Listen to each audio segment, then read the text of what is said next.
Novels for ever میں خوش آمدید۔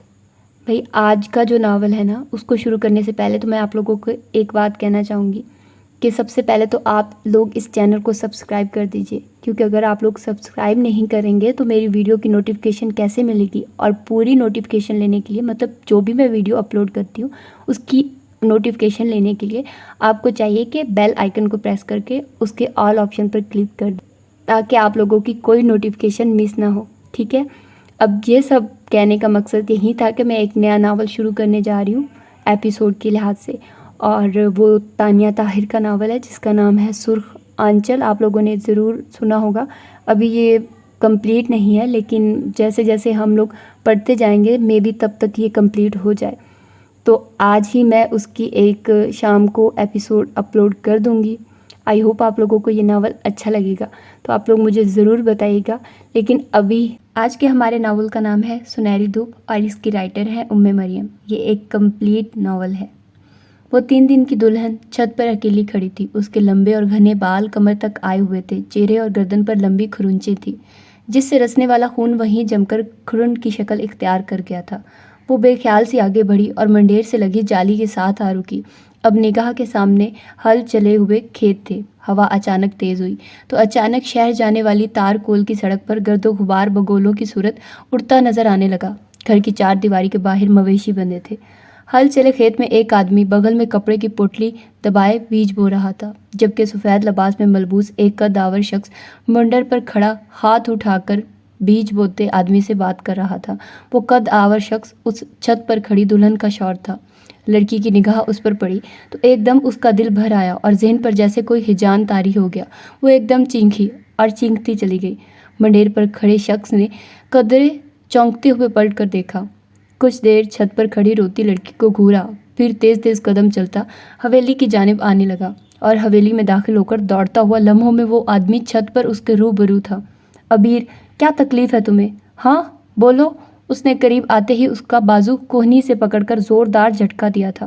وہ جیسے ہوش میں آ گئی اور آنسوؤں سے جل تھل آنسو سے اسے تکنے لگی۔ کیوں پاگل ہو رہی ہو؟ کیسا لہجہ تھا، کڑا، بیزار اور سنگین۔ حالانکہ کبھی یہی لہجہ شہد ٹپکاتا تھا، زیادہ پرانی بات بھی نہیں تھی۔ نیچے چلو، اب اگر مجھے چھت پر نظر آئی تو ٹانگیں توڑ کر رکھ دوں گا۔ جارحانہ انداز میں اسے دھکا دے کر سیڑھیوں کی جانب لاتے وہ تلخی سے بولا۔ اس کے چہرے پر کوئی نرمی یا ملائمت نہیں تھی۔ اسامہ میری بات کا یقین کریں، آپ سے میری پہلی شادی ہے اور میں باسمت ہوں۔ آپ کو اس کے فولادی ہاتھ کے زناٹے دار تھپڑ نے اس کی بات مکمل نہیں ہونے دی۔ بکواس بند رکھو اپنی، میں نے تم سے کوئی وضاحت نہیں مانگی ہے، سمجھی؟ وہ حلق کے بل چینکا تھا۔ ابھی نے گنگ ہوتے ہوئے پھٹی آنکھوں سے اسے دیکھا۔ وہ کچھ نہیں بول سکی تھی۔ کھڑکی کا پردہ ہٹا کر اس نے پٹ پا کیا تو ہوا کا یک بستہ جھونکا اس کے بالوں کو چھوتا کمرے میں پھیل گیا۔ باہر ہر سو برف کی سفید چادر بچھی ہوئی تھی۔ بلند و بالا پہاڑ، سر و قد درخت، سڑکوں کے سرمئی پن کو بھی برف کی سفید چادر نے ڈھانپ رکھا تھا۔ فضا میں خاموشی اور اداسی کا رنگ غالب تھا، یا اسے محسوس ہو رہا تھا۔ کمرے کے آتش دان میں آگ روشن تھی، مگر اس کے اندر جیسے کوئی گلیشیئر جمع ہوا تھا۔ نیا ٹھکانہ، وہ نئے لوگ اور اس پر دھوکہ۔ وہ جتنا سوچتی اسی قدر مضطرب ہو جاتی تھی، گو کہ وہ اس دھوکے و فریب کا کبھی حصہ نہیں بنی تھی، مگر ضمیر زندہ ہو تو اضطراب اپنوں کی بدعمالی پر بھی نصیب ہوا کرتا ہے۔ ماں اس کی نگاہ یکدم ایک منظر پر ٹھہر گئی۔ کر بھری یک بستہ صبح کے منگلچے اجالوں میں جیسے ایک دم سورج کی سنہری کرنیں ہر سو جگمگانے لگی تھی۔ وہ جو کوئی بھی تھا، ٹریک سوٹ میں سڑک کنارے چلتے ہوئے اچانک گلاب کے کنج کے پاس رک گیا تھا۔ جھک کر گلاب کی ادھ کھلی کلی کو توڑتا ہوا وہ اس سارے ماحول میں ایک دم خوبصورت اضافے کا باعث بن گیا تھا۔ کچھ منظر بلا شبہ اپنے اندر طلسمی کشش رکھتے ہیں۔ وہ بھی بے خودی اسی عالم میں کھو گئی تھی۔ وہ اپنے دھیان میں تھا۔ گلاب کی ادھ کھلی کلی ہمراہ لیے آگے بڑھ گیا۔ وہ تب چونکی جب ہنسی کی آواز سنی۔ حیرانی سے پلٹنے پر سارا کو روبرو پا کے اس کے حلق تک کڑواہٹ گھل گئی تھی۔ بہت ہینڈسم ہے نا؟ محترم یہاں کے مشہور بزنس مین ہے۔ اس مرتبہ ہمارا شکار یہی ہوگا۔ ساری معلومات لے چکی ہیں مام۔ سینے پر ہاتھ باندھے سارا بہت جوش سے اطلاع فراہم کر رہی تھی۔ ابیر کا دل دھک سے رہ گیا۔ بلکہ انا نے تو اس پر اپنے حسن جہاں سوز کے ڈورے بھی ڈالنے شروع کر دیے ہیں۔ ابیر نے ہونٹ بھینچ لیے اور کوشش کی کہ چہرے سے کچھ عکس نہ ہونے پائے۔ کچھ کام تھا تمہیں مجھ سے؟ اس نے نروٹھے پن کی انتہا کر دی جب سارہ کے چہرے پر توہین کے احساسات سے آگ بھڑک اٹھی تھی۔ موم کا میسج ہے تمہارے لیے، اس پڑھائی اب ختم کرو اور دھندے میں کام بٹاؤ۔ آج کل ویسے بھی بڑا مندہ چل رہا ہے، یہ تیسرا ٹھکانہ بدل لیا مگر کوئی شکار نہیں پھنسا۔ تو یہ میرا مسئلہ نہیں ہے؟ ابیر نے کس قدر ناگواری کا اظہار کیا۔ ہاں تمہارا مسئلہ کیوں ہوگا؟ تم تو بس عیش کرنے دنیا میں آئی ہو، بکاؤ مال تو ہم ہیں نا، پیسہ بنانے کی مشین۔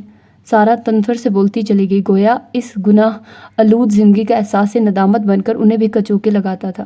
تو نہ بنو مشینیں، کس نے فورس کیا ہے؟ جو کچھ کر رہی ہو اپنی مرضی سے کرتی ہو، بغیر لگی لپٹی رکھے۔ ابیر نے اسے سنانا شروع کی۔ سارہ کو تو جیسے آگ لگ گئی۔ شٹ اپ، تمہیں کوئی حق نہیں پہنچتا میری انسلٹ کرنے کا، سمجھی؟ میں بھی تمہاری انسلٹ نہیں کر رہی، حقیقت بیان کر رہی ہوں۔ یہ الگ بات ہے کہ حقیقت بہت شرمناک ہے۔ ابیر کے لہجے میں نہ صرف تعصب تھا بلکہ تضحیک اور حقارت بھی تھی۔ سارہ اسے دیکھتی رہ گئی۔ تم بھی کوئی شریف زادی نہیں ہو، اسی سسٹم کا حصہ ہو۔ وہ چینخ پڑی تھی۔ ابیر کا چہرہ دھواں دھواں ہو کر رہ گیا۔ یہی بد نصیبی ہے میری، مگر یاد رکھنا میں تمہاری طرح اس گندگی میں نہیں رہوں گی۔ ابیر نے خود پر پرسکون رہتے ہوئے سارہ کو آگ لگا دی تھی۔ غصے میں بے قابو ہوتی وہ اس پر جھپٹ پڑی تھی۔ اگلے لمحے دونوں گتھم گتھا ہو چکی تھی۔ ان کی چینخوں کوسنوں کی آواز پر دوسرے کمرے سے موم، انا اور اینا دوڑتی ہوئی وہاں پہنچی تھی۔ انہیں ایک دوسرے کو نوچتے کسوٹتے اور گالیاں دیتے دیکھ کر موم کو صحیح معنوں میں دھچکا لگا تھا۔ انہوں نے اینا اور انا کے ساتھ مل کر بامشکل دونوں کو ایک دوسرے سے چھڑایا۔ موم انا اور اینا کو اسے وہاں سے لے جانے کا اشارہ کر کے ابیر کو گھورنے لگی، جس کے بال کھل کر بکھر چکے تھے، چہرہ سرخ اور آنکھوں میں آنسو تھے۔ یہ سب کیا ہے ابیر؟ ان کا لہجہ بے حد سنگینی لیے ہوئے تھا۔ ابیر نے محض انہیں گھورنے پر اکتفا کیا اور بکھرے بالوں کو سمیٹ کر بینڈ میں جکڑنے لگی۔ موم کو اس کی اس حرکت میں سراسر اپنی توہین محسوس ہوئی تھی۔ یہ لڑکی شروع سے ہی اپنے انداز و اعتبار کے باعث انہیں خائف کرتی رہی تھی۔ جب بھی انہوں نے اس کے لیے کچھ مخصوص طریقہ کار کو بدلا تھا، وہ بہت زیرک اور جہاندیدہ تھی۔ ابیر جیسی سرکش گھوڑی کو انہوں نے چابک سے نہیں، پیار کی تھپکی سے قابو کیا تھا، مگر پھر بھی اس کے تیور تیکھے اور انداز نخوت سے بھرا ہوا رہتا تھا۔ وہ ان میں سے کسی سے بھی گھلی ملی نہیں تھی۔ اس نے ہمیشہ اپنی الگ دنیا بسائی تھی۔ وہ پڑھنا چاہتی تھی، موم نے پابندی نہیں لگائی، مگر آئے دن بدلنے والے ٹھکانوں کی وجہ سے انہوں نے بڑی مشکل سے صحیح مگر اس کی ضد کے آگے ہار مان کر ہی اسے ہاسٹل میں چھوڑا تھا۔ وہ انہیں ہاسٹل میں نہیں آنے دیتی تھی۔ وہ اپنے حلقہ احباب میں انہیں ملوانے سے کیوں گریزا تھی وہ جانتی تھی۔ اس کا بس چلتا تو شاید وہ چھٹیوں میں بھی ان کے پاس نہ آتی۔ کیا پوچھا ہے تم سے ابیر؟ اب کی مرتبہ انہوں نے اسے ڈانٹا تھا۔ بہتر ہوگا آپ سارہ سے پوچھ لیں۔ گردن پر پڑنے والی سارہ کے ناخنوں کی خراشوں کو دوپٹے سے سلاتے ہوئے اس نے تلخی سے جواب دیا، میں تمہاری زبان سے سننا چاہتی ہوں۔ انہوں نے برہمی سے جواب دیا تو ابیر نے ہونٹ بھینچ لیے، جبکہ وہ ہنوز منتظر نگاہوں سے اب تک تک رہی تھی۔ ابیر کو ناچار زبان کھولنا پڑی۔ ان کے مختصر ترین جواب پر انہوں نے پرسوچ انداز میں ہنکارا بھرا، تمہیں اتنا غصہ کس بات کو سن کر آیا؟ پڑھائی چھوڑنے پر یا دھندے میں ہاتھ بٹانے پر؟ سوال ایسا تھا کہ ابیر کی گلابی رنگت کچھ اور بھی دہک کر انگارہ ہونے لگی۔ موم آپ جانتی ہیں مجھے آپ کا یہ طریقہ کار پسند نہیں ہے، وہ کسی قدر بے بسی سے بولی تو انہوں نے محض سر کو اسپات میں جنبش دی۔ پھر یہ کہ میں آپ کے ساتھ شامل نہیں ہونا چاہتی، اسے میری ضد سمجھے یا پھر التجا۔ اب کی بار اس کا لہجہ مزید مضبوط اور دو ٹوک تھا۔ اس کے چہرے پر ٹھہری موم کی پرسوچ نگاہوں میں تفکر بھی اتر آیا۔ اس کے باوجود کہ یہ معاشرہ تمہیں تمہاری اس پاکی سمیت قبول نہیں کرے گا، تم پر اس گھرانے کی عورت کا لیبل لگ چکا ہے ابیر۔ نہ کریں، مگر میں مجبوری میں بھی گناہ کا راستہ اختیار نہیں کروں گی، وہ پھر اسی قطعیت سے کہہ گئی۔ پھر کیا کرو گی؟ خودکشی؟ اب کہ ان کے لہجے میں صرف جھنجھلاہٹ نہیں تھی، طنز بھی تھا۔ موم بہتر ہوگا آپ مجھے میرے حال پر چھوڑ دیں، میں کچھ نہ کچھ کر لوں گی، خدا بہتر راستہ نکالے گا۔ موم کچھ دیر اسے تکتی رہی، پھر وہ خاموشی سے اٹھ کر چلی گئی۔ موم لبنہ فریدہ بیگم والدین کی ڈھیروں ڈھیر اولاد میں ان کا آخری نمبر تھا، اور ایسے بچے یا تو بہت زیادہ توجہ کے مستحق ہوتے ہیں یا پھر توجہ و محبت میں بھی ان کا نمبر آخر میں ہی آتا ہے۔ ان کے ساتھ دوسرا معاملہ ہوا تھا۔ جوتے، کپڑے، یہاں تک کہ کتابیں تک انہیں ہمیشہ بڑے بھائی بہنوں کی استعمال شدہ ہی ملی تھی۔ محدود آمدنی میں اتنے بڑے کنبے کی کفالت اور بے شمار اخراجات، کوئی ایک بھی تو ایسی خواہش نہیں تھی جو دل نے کی ہو اور وہ پوری بھی ہو گئی ہو۔ یہ محبت، توجہ، کمی اور خواہشات کی بے مائگی و تشنگی ان کے اندر کیسی باغی سوچیں اور خیالات جنم دے چکی ہیں، والدین کو اندازہ ہی نہ ہو سکا، اور وہ بیاہ کر اگلے گھر سدھار گئی جو والدین کے گھر سے مختلف حالات میں ہرگز نہیں تھا۔ وہاں بھی زندگی کا ڈھب ویسا ہی تھا جس سے چھٹکارے کی وہ ہمیشہ مطمئنی رہی تھی، مگر چھٹکارا ہی نہیں تھا تو انہوں نے حالات کو خود اپنے بل بوتے پر بدلنے کی ٹھان لی۔ بغاوت تبدیلی کا سب سے مؤثر ہتھیار ثابت ہوا کرتی ہے۔ خوبصورتی پاس تھی، ناز و ادا سے آراستہ حسن سج سنور کر میدان میں اترا تو قدردانوں کی کمی نہ ہوئی۔ دنیا میں ایسے مردوں کی کمی نہیں جنہیں عورت اشارہ کرے تو قدموں میں لوٹنے اور شرافت کے جامے سے باہر آنے میں دیر نہیں لگاتے۔ ایسے لوگوں کو اپنا وقت رنگین کرنا ہوتا ہے اور ان کی مٹھی اور جیب گرم ہو جاتی۔ یہ مرد خاندان میں بھی ہوتے ہیں، عزیز و اقارب میں بھی ملتے ہیں اور گلی محلے میں بھی پائے جاتے ہیں، جو وقت اور حالات کے مطابق سہولت سے مطلب نکالنا خوب جانتے ہیں۔ کہتے ہیں گناہ خوشبو کی طرح ہوتا ہے، پھیلنے سے روکا نہیں جا سکتا۔ ان کے سسرالیوں میں پہلے چہمگوئیاں ہوئی، پھر منہ پر کھل کر جھگڑے ہوئے، مگر شرمندہ ہونے والوں میں ہوتی تو یہ سب کرتی کیوں؟ شوہر نے نام نہاد شرافت کا اظہار طلاق کی صورت میں کیا اور بچیوں کو بھی ماں کے سپرد کر دیا۔ فریدہ بیگم نے سسرال سے جو جمع پونجی سمیٹی وہ یہی 4 بیٹیاں تھیں جو شکل و صورت میں انہی پر تھی اور ان کے مستقبل اور عیش و عشرت کا بہترین ذریعہ تھی۔ جب تک وہ خود جوان اور خوبصورت رہی تب تک انہیں سراہنے والوں کی کمی نہیں رہی۔ انہی میں سے مسکین صورت آدمی سے نکاح کر کے انہوں نے اپنے اوپر سے طلاق یافتہ کا لیبل بھی اتار پھینکا اور معاشرے میں بظاہر عزت سے جینے لگی۔ بیٹیاں انہی کی طرح تھیں، طرح دار، حسین اور اداؤں کے ہتھیاروں سے لیس۔ راہ چلتوں کو بھی منٹوں میں اسیر کرنا ان کے بائیں ہاتھ کا کھیل تھا، گو کہ ان کی تربیت ہی اس نیز پر کی ہوئی تھی نہیں ہوئی تھی۔ انہوں نے آنکھ کھولتے ہی اپنے گھر کا ماحول بھی یہیں دیکھا تھا۔ بس ایک عبیر تھی جس کے مزاج اور فطرت کی نیکی اور راستی نے انہیں پریشان کر کے رکھ دیا تھا۔ وہ یہ بھی جانتی تھی معاشرے میں انہیں عزت کی نگاہ سے نہیں دیکھا جاتا۔ جب بھی کچھ سالوں سے انہوں نے انداز بدل لیا تھا، مہذب اور خاندانی ہونے کا بحروب بھرا اور اپنی پشت پر چند طاقتوروں ہاتھوں کی شے پر بہت اطمینان سے اپنا کھیل کھیلنے لگی۔ امیر دولت مند لوگوں میں سے کسی نہ کسی بیٹی کا رشتہ طے کرتی، بیاہ ہوتا اور سمجھدار بیٹی موقع ملنے پر وہاں سے سب کچھ سمیٹ لاتی اور پھر لوٹنے والوں کو ان کا نشان تک بھی نہ مل پاتا۔ صرف یہی نہیں، جو شادی کے چکر میں نہیں پڑنا چاہتے تھے وہ رات کے اندھیروں میں لڑکی کو اپنے ٹھکانے پر لے جاتے تھے۔ یہ کام بہت رازداری سے کئی سالوں سے جاری تھے۔ جنہیں خبر تھی وہ اس راز کو افشا نہیں کرتے تھے۔ اگر کبھی وہ پھنسے بھی تو ان کے تعلقات کام آئے اور وہ صاف بچ نکلتی تھی۔ چھوٹی بی بی آپ کو بیگم صاحبہ یاد کر رہی ہیں۔ وہ اپنا بیگ تیار کر رہی تھی جب ملازمہ دستک دے کر اندر آئی۔ اس کی سبھی پیشانی پر شکنے سی نمودار ہوئی۔ تم جاؤ، آتی ہوں میں۔ ملازمہ کو بھیج کر وہ الجھن زدہ متفکر سی بیٹھی رہی۔ کیوں بلوایا ہوگا موم نے؟ گو کہ ابھی اس کی چھٹیاں باقی تھی مگر وہ چند دن میں ہی یہاں کے ماحول سے گھبرا گئی تھی۔ بس نہ چلتا تھا اڑ کر واپس ہاسٹل پہنچ جائے۔ اس نے گیلے بال تولیے کی قید سے آزاد کیے، انہیں سلجھایا، پھر دوپٹہ ڈھنگ سے اڑتے ان کے کمرے کی جانب چلی آئی۔ یس کم ان۔ ان کی دستک کے جواب میں مام کی مغرور سی آواز ابھری تھی۔ انہیں دیکھ کر اب کوئی یہ یقین نہیں کر سکتا تھا کہ وہ معمولی تعلیم یافتہ غربت میں پل کر جوان ہونے والی وہی فریدہ ہے جو کبھی ایک عام سی لڑکی تھی۔ اب تو ان کے رنگ ڈھنگ ہی بدل گئے تھے۔ بیٹھو۔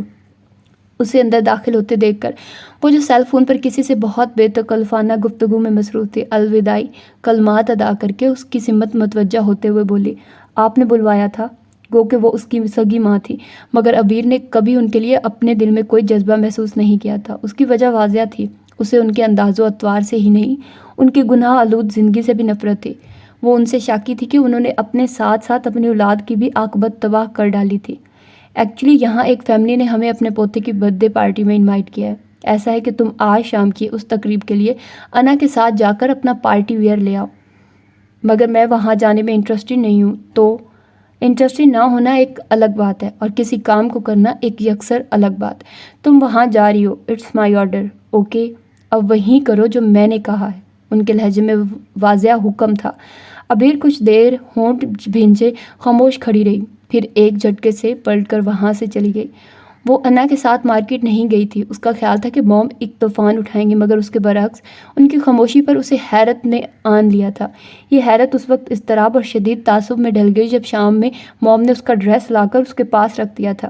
تمہارے پاس صرف آدھا گھنٹہ ہے عبیر، اور سنو، آج سے تمہاری پڑھائی کا سلسلہ بھی ختم۔ تم ہمارے ساتھ کام میں شامل ہو رہی ہو۔ سارا کی بات غلط نہیں ہے، میں نے تم سے یہ امتیازی سلوک کر کے تمہیں زیادہ سر چڑھا لیا ہے۔ بس بہت ہو چکے یہ لاڈو وغیرہ، مگر میں ایسا ہرگز نہیں کروں گی۔ یہ بات آپ بھی سن لیں۔ اس نے طیش میں آتے ہوئے کپڑے اٹھا کر پھینک دیے۔ موم نے جواباً اسے سرد نظروں سے کچھ دیر ہونٹ بھینج کر دیکھا، پھر جب وہ بولی تو ان کا لہجہ سخت تھا۔